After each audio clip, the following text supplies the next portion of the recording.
নমস্কার বন্ধুরা, flavour with অর্পিতার চ্যানেলে আপনাদের অনেক অনেক স্বাগত। আশা করি আপনারা সকলেই খুব ভালো আছেন। আজকে আমি সোয়াবিন আর ছোলার ডাল দিয়ে একটা টেস্টি রেসিপি আপনাদের সাথে শেয়ার করব, যেটা আপনারা ভাত, রুটি, লুচি, পরোটা সব কিছুর সাথেই খেতে পারবেন। আর আপনারা অবশ্যই একবার এটা ট্রাই করে দেখবেন, আশা করি আপনাদের খুবই ভালো লাগবে। তাহলে বন্ধুরা, চলো শুরু করা যাক আজকের রেসিপি। সবার প্রথমে এখানে আমি নিয়ে নিয়েছি হাফ কাপ ছোলার ডাল, আর ডালটাকে আমি 2-3 বার ভালো করে ধুয়ে 2 ঘন্টা আগে গরম জলে ভিজিয়ে রেখেছিলাম। আর আপনাদের হাতে সময় থাকলে আপনারা বেশিক্ষণ এটাকে ভিজিয়ে রাখতে পারেন বা ওভারনাইটও এটা সোক করে রাখতে পারেন। আর ছোলার ডালের সাথে এখানে আমি নিয়ে নিয়েছি 1 কাপ সোয়াবিন। সোয়াবিনটাকে হালকা উষ্ণ গরম জলে আমি প্রায় 10 মিনিটের জন্য ভিজিয়ে রাখবো। এখানে ছোলার ডাল আর সোয়াবিনের পরিমাণটা আপনারা কম বেশি করে নেবেন, আর যতক্ষণ আমাদের সোয়াবিনটা ভিজছে ততক্ষণ আমরা নেক্সট প্রিপারেশনে চলে যাব। আর ডালটাকে সেদ্ধ করার জন্য এখানে একটা আমি কুকার নিয়ে নিয়েছি, আর তার মধ্যে আমাদের ভিজিয়ে রাখা পুরো ডালটাকে আমরা ট্রান্সফার করে দেবো। আর এখন একটা সুন্দর ফ্লেভারের জন্য এর মধ্যে দিয়ে দিচ্ছি 1 টুকরো দারচিনি, আর তার সাথে দিয়ে দেবো হাফ চামচ মতো নুন।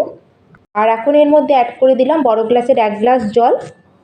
আর এখন আমরা এটাকে কভার করে মিডিয়াম ফ্লেমে প্রায় 2টো সিটি আসা পর্যন্ত এটাকে আমরা কুক করে নেব। আর 2টো সিটি আসলে আমরা গ্যাসটাকে এখানে অফ করে দেবো। আর যতক্ষণ এদিকে আমাদের ডালটা সেদ্ধ হচ্ছে ততক্ষণ ওদিকে আমরা একটা মশলা রেডি করে নেব।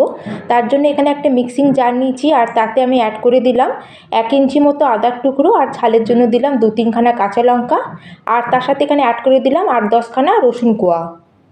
আর এখন আমরা এটাকে একটু গ্রাইন্ড করে নিয়ে চলে আসবো। আর এখানে আমি এটাকে একদম মিহি করে পেস্ট করে নিই, একটু খালি আদা রসুন আর লঙ্কাটাকে একটু ক্রাশ করে নিয়েছি। আর এখন আমরা এটাকে সাইডে রেখে একটা মশলা রেডি করে নেবো। তার জন্য গ্যাসে একটা কড়াই নিয়েছি, আর তাতে দিয়ে দিলাম 1 চামচ গোটা ধনে, 1 চামচ দিয়ে দিলাম গোটা জিরে, হাফ চামচ দিয়ে দিলাম এখানে মৌরি, দিয়ে দিলাম হাফ চামচ মতো গোলমরিচ, 3খানা শুকনো লঙ্কা, 2টো এলাচ, আর হাফ চামচ মতো অ্যাড করে দিলাম কালো সর্ষে। আর গ্যাসের ফ্লেমটাকে আমাদের লোতে রেখে প্রায় 1 থেকে 1.5 মিনিট এটাকে আমাদের কন্টিনিউ নাড়িয়ে ভেজে নিতে হবে।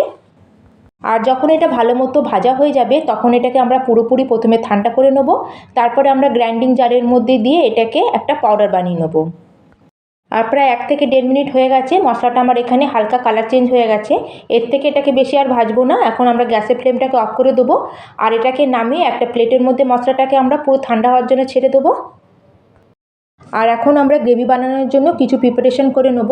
তার জন্য একটা বাটিতে সামান্য একটু জলের মধ্যে অ্যাড করে দিলাম কিছুটা পরিমাণে নুন আর হাফ চামচ মতো হলুদ গুঁড়ো। আর এটাকে এখন খুব ভালো করে একটু জলের মধ্যে মিশিয়ে নেব। আর এটা মিক্স করা হয়ে গেলে এটাকে আমরা এখন সাইডে রেখে দেবো। আর আবার আরেকটা বাটি নিয়েছি, আর তার মধ্যে আমি অ্যাড করে দিলাম 3 চামচ মতো টক দই। আর দইটা অ্যাড করার পরে এখন আমি এর মধ্যে দিয়ে দেবো আমরা যে মশলাটাকে গ্রাইন্ড করে রেখেছিলাম মিক্সিং জারে, সেই মশলা থেকে 1 চামচ মশলা। আর এই মশলাটাকে এখন আমরা দইয়ের মধ্যে ভালো করে একটু মিশিয়ে নেব। আর মশলাটাকে ভালো করে আমরা দইয়ের মধ্যে মিক্স করে নিয়েছি। এখন তাহলে চলুন আমরা গ্রেভিটা বানিয়ে নেব। আর ততক্ষণ এদিকে আমাদের কুকারে 2টো সিটিও পড়ে গেছে। এখন আমরা গ্যাসের ফ্লেমটাকে অফ করে দিয়েছি, আর যখন কুকারটা ভালো মতো ঠান্ডা হয়ে গেছে এখন আমরা ডালটাকে একটু চেক করে নেব। আর এখানে দেখুন ডালটা খুব ভালো মতো আমার সেদ্ধ হয়ে গেছে।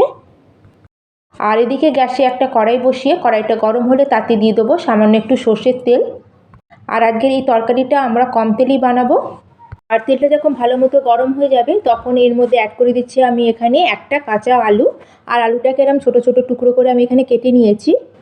আর এখানে আমি একটা আলু নিয়েছি, আপনারা এর থেকে বেশিও আলু অ্যাড করতে পারেন। আলুটাকে আমরা একটু 2 থেকে 3 মিনিট ভালো করে এটাকে লালচে হওয়া পর্যন্ত ভেজে নেব। আর এখানে দেখুন বন্ধুরা, আলুর মধ্যে এরম একটা লালচে ভাব চলে এসেছে। এরম লালচে ভাব আসার দরকার আমাদের আলুর মধ্যে। আর এদিকে যে আমি সোয়াবিনটাকে জলে ভিজিয়ে রেখেছিলাম, আমি পুরো জল ঝরিয়ে সোয়াবিনটাকে নিয়ে চলে এসেছি। আর এখানে দেখুন বন্ধুরা, সোয়াবিনটা কত সফট হয়ে গেছে। সোয়াবিনটা খুবই ড্রাই হয়, সেজন্য সোয়াবিনটা আমাদের এই স্টেপে সর্ষের তেলে ভাজা খুবই ইম্পর্টেন্ট। আর আমরা সোয়াবিনটা এখানে পুরো অ্যাড করে দিলাম, আর তার সাথে আমরা নুন আর হলুদ মিশানো যে জলটা ছিল সেটাকেও এখানে পুরো আমরা অ্যাড করে দেবো। আর এখন আমরা সোয়াবিনটাকে খুব ভালো করে ভেজে নেব। আপনাদের যদি এখানে ফ্লেভার চাই আর জুসিনেস চাই তাহলে আমাদের এই স্টেপটা এখানে খুবই ইম্পর্টেন্ট। আর কারণ আমরা যখন সোয়াবিনটাকে তেলে ভাজি তখন সোয়াবিনটা পুরো তেল অ্যাবজর্ব করে নেয়, কারণ সোয়াবিন খুবই ড্রাই হয়। আর এটাকে আমরা ততক্ষণ ফ্রাই করব যতক্ষণ এর মধ্যে পুরো তেলটা আর জলটা যতক্ষণ শুকিয়ে না যায়। আর এখানে দেখুন বন্ধুরা, সোয়াবিনের মধ্যে না একটু জল আছে না তেল আছে, এটা পুরো ড্রাই হয়ে গেছে। আর এখন এটাকে আমরা গ্যাস থেকে নামিয়ে নেব। আর এখানে আপনাদের সোয়াবিনগুলো ভাজার পর দেখাচ্ছি, দেখুন সোয়াবিনটা কতটা জুসি মতো আছে আর পুরো ফ্লেভারটা এর মধ্যে চলে এসছে। আর এখন আমরা গ্রেভি তৈরি করব, তার জন্য গ্যাসে আবার অ্যাড করে দিলাম সামান্য একটু সর্ষের তেল। তেলের মধ্যে সবার প্রথমে আমি জিরে অ্যাড করব। আর যখন জিরেটা একটু ভালো মতো ফুটে যাবে তখন এর মধ্যে অ্যাড করে দেবো বড় সাইজের দুটো পেঁয়াজ।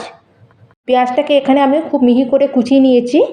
আর এখন আমাদের পেঁয়াজটাকে কন্টিনিউ নাড়তে হবে যতক্ষণ না পেঁয়াজটা গোল্ডেন ব্রাউন কালার না চলে আসবে। আর এখানে দেখুন বন্ধুরা, পেঁয়াজের অনেকটা কালার চেঞ্জ হয়ে গেছে। এখন আমরা যে আদা রসুন আর লঙ্কার পেস্টটা বানিয়ে রেখেছিলাম সেটাকে এখন এর মধ্যে অ্যাড করে দেবো। আর এখন আমাদের সব কিছুকে আবার ভালো করে ফ্রাই করে নিতে হবে। আর আমাদের এখানে খেয়াল রাখতে হবে যাতে আমাদের আদা রসুন আর পেঁয়াজটা যেন এখানে পুড়ে না যায়। যেহেতু এখানে আদা আছে সেই জন্য এটা কড়ার মধ্যে লেগে যেতে পারে, সেজন্য এটা খেয়াল রাখবেন আর কন্টিনিউ এভাবে নাড়াতে থাকবেন। আর যখন এর মধ্যে থেকে একটা কাঁচা গন্ধটা যখন চলে যাবে তখন এর মধ্যে কিছু আমি মশলা অ্যাড করব।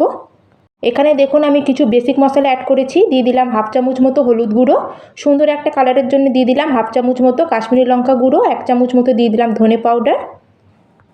যেহেতু এখানে আমি অল্প তেল দিয়ে রান্না করছি সেজন্য আমাদের মশলাগুলো এখানে পুড়ে যেতে পারে, সেই জন্য মশলাগুলো অ্যাড করার সঙ্গে সঙ্গে আপনারা ফটাফট এখানে সামান্য একটু জল অ্যাড করে দেবেন।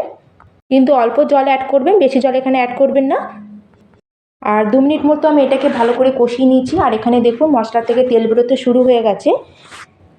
আর এটাকে আরেকবার আমি মিক্স করে নেব। আর আমরা যে এখানে একটা দই আর স্পেশাল মশলা দিয়ে আমরা যে একটা পেস্ট বানিয়ে রেখেছিলাম সেটাকে এখন পুরো এর মধ্যে আমরা অ্যাড করে দেবো। আর এটা অ্যাড করার পরে এখন এর উপর দিয়ে আমি অ্যাড করে দেবো স্বাদ অনুযায়ী নুন। আর নুনটা অ্যাড করার পরে এটা আমাদের ততক্ষণ নাড়তে হবে যতক্ষণ পুরো মশলা থেকে ভালো মতো তেল বেরোতে না শুরু হয়ে যায়। আর এখানে দেখুন বন্ধুরা, মশলা থেকে কত সুন্দর তেল ছাড়তে শুরু হয়ে গেছে। আর এই সময় আমাদের যে সেদ্ধ করে রাখা ডালটা ছিল সেই ডালটাকে পুরো এর মধ্যে আমরা অ্যাড করে দেবো। আর ডালের মধ্যে যে দারচিনিটা ছিল এটার আর কোনো দরকার নেই, এর ফ্লেভারটা পুরো ডালে এসে গেছে। এখন আমরা দারচিনিটাকেও বার করে নেব। আর ডালটা অ্যাড করা হয়ে গেলে আমাদের যে সোয়াবিন আর আলুটা আমরা ফ্রাই করে রেখেছিলাম সেটাকেও এর মধ্যে পুরো অ্যাড করে দিলাম। আর এটাকে আমরা ততক্ষণ এখন মিক্স করতে থাকবো যতক্ষণ এখানে যে জলটা আছে কিছুটা শুকিয়ে না যায়। আর এখানে দেখুন বন্ধুরা, জলটা আমার কিছুটা শুকিয়ে এসছে। এখন এর মধ্যে অ্যাড করে দিলাম আমি হাফ চামচ মতো গরম মশলা। আর তার সাথে এখানে অ্যাড করে দিলাম সামান্য একটু কসুরি মেথি। আর এটাকে আবার আমরা খুব ভালো করে আবার মিক্স করে নেব।